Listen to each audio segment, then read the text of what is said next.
Hey, what's going on, y'all? Today we are going to be checking out the Moon mask from the Showbiz Pizza and ChuckE.Cheese Animatronic show.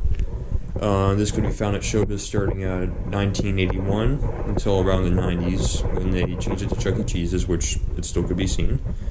Yeah, so let's go ahead and start getting into the details. Alright, so the mask itself is composed of latex and foam. As you can see, it holds up its shape real well whenever it's felt around. Craters maintain its shape. Doesn't really do much if there's not a lot of force pounded on it. Let's see, this is in perfect condition. It's got a crack in it. You can see through it if you were holding it up upright and into the light or whatever. Its eye. Whoever painted this did a really good job. Looks very well made for the time. I'm sure it would have been incredible if there weren't a few spots here and there. I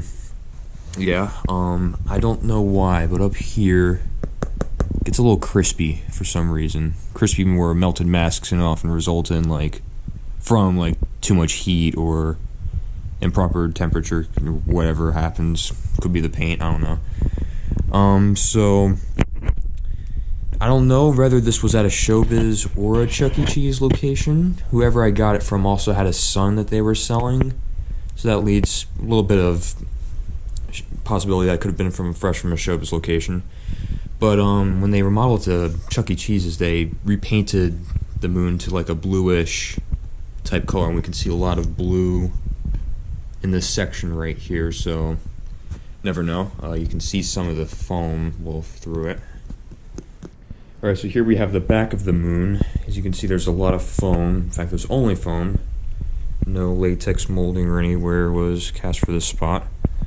Foam holds up real well. Gets crumbs every now and then places, in case you see any crumbs anywhere else. You can see the latex itself actually through here. This part is actually a little decayed. You're not supposed to see this. So where the mechanism goes, these two rectangles here is where these big metal boxes would go. There'd be some sort of metal cylinder or whatever attaching these two together, and that would be what would trigger the mouth opening. Yeah, the crack is somewhere in there. Pretty sure this is the outline of it somewhere. Yeah, still holds up its great shape back here. I would say this could be used if you were to put this on some sort of mechanism. You'd have to slide the boxes in here somewhere. I don't know. I've never had a mechanism. I don't know how to do that. But yeah, it's kind of how this whole back area. Here's a good look at the mouth opening. You can see this red section right here that kind of helps keep it together, so the mouth's not all back there, whatever, and the thing flings off, Alright, so as far as the size goes, the size of the moon mask itself is about the size of a tennis racket.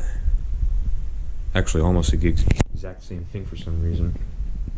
That's neat. So if you're ever curious about how big this needs to be, if you're doing a DIY project and you wanted a mask and you got a moon or whatever, or wanted to get a moon of some sort, that would be helping size. You could just use a tennis racket for comparison, if you're to have one, of course.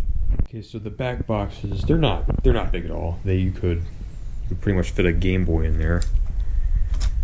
There we go. Yeah, it's about the exact same size as that. This one over here, a little more tight.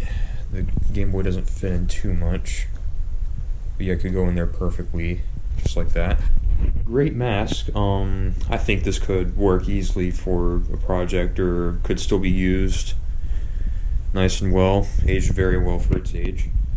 So if you're wondering where do you get this, how much is it for, you can find moon masks like this on eBay a lot.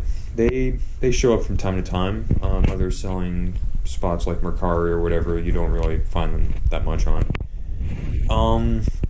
Typical price for these things are a mere $300. I know that's a lot, but from time to time you'll have a good $200 or whatever. The son that the same guy was selling this for ended up going down to 190 or 192 or something.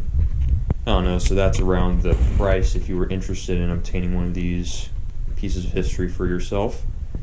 Yeah, they're probably becoming more valuable considering that CEC is phasing out of the whole show as a total being a thing. So if you wanted to save yourself a spot, bring back memories of some sorts, this is a nice thing. So thanks for watching, guys. I really appreciate it considering this is a small channel at the time of this upload. I do plan on having more Rock-afire content coming out a little later on. Still working some things out, got school, all that stuff kind of in the way, you know, but I plan to pump out content whenever I can.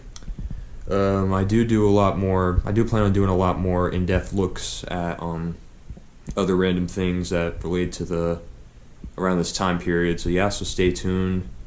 I'm not forcing you to subscribe, I'm not one of those people, probably encounter those people a lot. Yeah, so until next time, y'all, peace.